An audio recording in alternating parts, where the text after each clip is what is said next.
Revolver Underground. Hey, what's going on, guys? It's E-Rock Revolver Underground, hanging out here with Queen V, and what's the hotel called again? The Sunset Marquis. This is awesome, by the way. If you guys have a chance to come here, you need to come visit it. It is poolside right now. It's an amazing place. What's the scoop with you being here? Just kind of hanging out? Actually, we're playing here tomorrow night. They have a live acoustic series that they've been doing every other week for the last few months. But the history of the Sunset Marquis, if you don't know, it's the old rock and roll hangout here, and as you'll see by a lot of the gallery and the print work around the corner, some really great guitar work on the walls. So it's a lot of history, and it feels like home. So we love to come. Yeah, it's actually very cool. It's very comfortable. I mean, a lot of hotels you go to, they're a hotel, but this feels good to be here, and I'm just here hanging out, so but We'll take you on the tour later. There you go. Well, okay, so tell me what's been going on with you. I've had you on the show, do some songs on the show a few times, but this is the first time I've actually got to sit down and chat with you. I know. What's up with that? I don't know, man. It's been crazy, but finally getting around to it. And so what's going on? No, it's great. We released a new album a few months ago called The Decade of Queen V. And it was a little bit of a turning point for us. We wanted to put together an album that, really showed this amazing ride we've been on for, the last several years, with some really important stops along the way in the songs, songs like America or Revolution Baby, which I think has been on your show. Yeah. And then some of the collaborations with Lemmy and Tom Morello, and some of the other ballads people didn't really get a chance to hear. So we've been touring, have some videos out, the Cry Your Eyes Out video. Yes, I don't know if you've seen that. I did. It's awesome. Yes. And we have a new one for the Right or Wrong video, a new release coming out in a couple weeks. So tell me a little bit. Now that, first of all, that is a whole bunch of amazingness that you just talked about. So let's just break that down a little bit here real quick. Lemmy and Tom, how did this come about? What's the story behind that? Back in 2004, we were actually on tour supporting the New York City Rock and Roll compilation. Mm-hmm. And we happened to be playing at the Viper Room. It was our first time in LA, so the boys and I are totally stoked to play. And Lemmy and Tom just happened to be in the audience, and they caught our show. Awesome. And I was introduced to them. We became fast friends, and the rest is history. That is the crazy thing. I mean, it was being that I lived in Nashville for a little bit, but that's awesome, by the way. That's very convenient for the interview. Somebody's vibrator on overdrive. It's going crazy. But being in Nashville, it's not anything. No, we're not. We're serious. That's actually happening right now. It's very awkward. They're filming anyway. Being in Nashville is nothing like being in LA. It's two different worlds. I've just randomly met more people here, celebrity wise, than I ever did in Nashville. Yeah. And that's one of the things I like. You can go anywhere you want here and just find random people. But what's the best show you've ever done? What does that look like for you? Ooh. Best. What do you mean best? I don't know. What do you mean? Let's go this route. Let's say what's the experience-wise on stage for you? What so far has been the best show?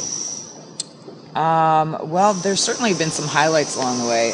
When we opened for Bon Jovi at the Meadowlands, that was surreal. I grew up in New York and New Jersey, saw, my first concerts there, so to, have the tables turned and be on the stage and looking out at the audience, where I had sat for so many years, that was definitely surreal. Did you realize what was happening as it was happening, or did you have to, after the... I think I had an out of body experience the entire time, and then afterwards I was like, wait, it's over? What happened?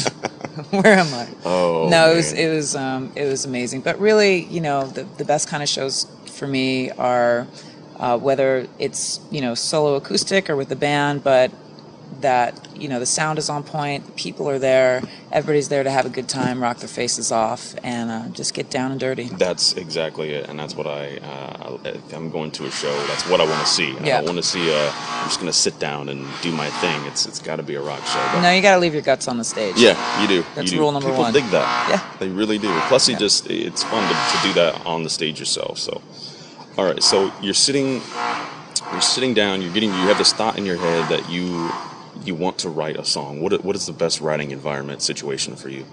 It's really varied. It depends on the kind of mood, but mostly how I'm feeling and what it is I'm trying to say. Right. That's the great thing about music is that you have a chance to express some things that you wouldn't normally, for me, know how to express in day-to-day life. And that's where you get songs like "Good Enough," which is a more of like an intense ballad, or even a song like "My Machine," the one that Tom solos on.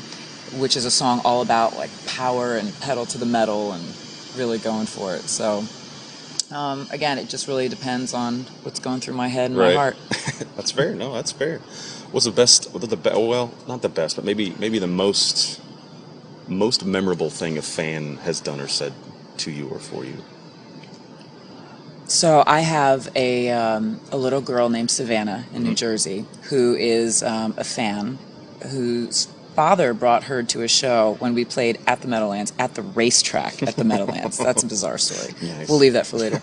But Savannah sends me a homemade birthday card every year, and she had a class project for kindergarten, and she was talking about like a superhero or something, and so she drew Queen V as like her class project. And I'm still in touch with Savannah and her family. They're a great family, and it just shows you that 5-year-olds, well, now I think she's like 10, but little kids, tweens, they love rock and roll. Yeah, that's nice. That's good because there's a lot. I think rock and roll gets a bad rap sometimes, and there's a lot of good parts about rock and roll that people need to understand and realize that it's not all about the drugs and the sex and all this other crap. That it's about the music. It's about the feeling. Yeah, no, that's exactly what I was going to say. I think that's the most important thing to remember is that, people get caught up in the supposed lifestyle or what your lifestyle is supposed to be. But, rock and roll to me is really about, it's a state of mind, yeah. And it's a certain energy and intensity that, burns deep inside you and that you need to put out. And that doesn't just mean it's, all the like hard-edged aggressive stuff. There are plenty of beautiful songs by bands like Led Zeppelin or Queen, that are just so moving, but you'd be hard pressed not to call it rock and roll. So agreed. I'd say it's important to just remember the music, stick to the music. Great advice. All right, so here's a maybe a difficult question. Best place to play, is it in New York or is it in Los Angeles? Ooh, you're gonna get me beat up. I'm gonna get I'm on jumped the West later. Coast, so I don't have to worry about it. I'm here, so it's all good. Whatever you say. Well, it's always wonderful to play in New York. It's my hometown, and I have a lot of history there. Obviously, friends and family, and there are great venues there. I will say also that the fans here in Los Angeles are rabid. And they are really into it, and I really appreciate that a city like this has kept its rock and roll roots and rock culture alive. And, even from our first tours here on the West Coast, we noticed that, people seem to be almost a little more open and open-minded when seeing a band they don't know. But that being said, I'm an East Coast girl with much love for the West Coast. I used to be an East Coast girl. Was that diplomatic enough? That's perfect, actually. That's I like it. You're not going to get beat up this round. You made it to the second round, so I think we're good. Oh my God. Rock and roll. Oh, yeah. All right. Well, where can we? One love.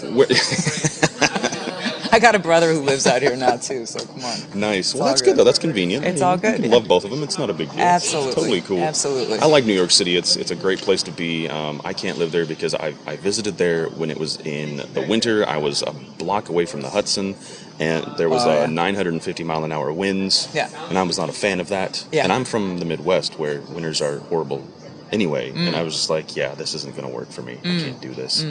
But I'll go back. I'll go visit. Yeah, winters can be a little brutal there. Yeah, especially that wind coming off of it's a different wind than normal. It's a water wind. It's just cold. It chills you to the bone. It is not as bad as Chicago. True. But True. Still there. Anyway, I like this weather. It's nice all the time. You can hang out. It is good weather. I enjoy this. It is. I'm gonna hang out here. Just don't let it lull you to sleep. I know, right? That's the hard part about doing that. The other hard part is I don't know what time of year it is anymore. Yes. Seasons changing. Having a hard time figuring that out. To look at the calendar now, which is annoying. But all right, so where can we find you online? You can, of course, go to our website, queenv.com. Of course, we're on all the socials, official Queen V or the Queen V. depending on where you're looking. But the best place really to find us is come to a show. I think that's the best place to learn what me and the boys are all about, and you can experience rock and roll firsthand in the flesh. And you're on tour right now. Kind of. Yeah. We're always playing and always getting out there. So like I said, we've got a show here tomorrow, and then we're actually playing a couple shows in New York in early October. We're playing with Dizzy Reed of Guns N' Roses on October 2nd at Bowery Electric, and then October 10th, something really cool, we're part of the CBGB Festival. What? So, so we're playing the She Rocks Showcase, which is going to be Thursday, October 10th at Canal Room, so that's going to be an amazing week there. Wow, that's jam-packed right there. It's going to be really fun. Rock and roll. Absolutely. Well, you know what, thanks so much for hanging out, and I know you got a lot of stuff going on, so I don't want to keep you, but it's been amazing just kind of catching up in real time. It's been great. Yeah, it's been absolutely. Great. Go Jets. We'll talk about that later. Anyway, thanks for so having much. me, man. Appreciate it. Good to see you. All right. Awesome.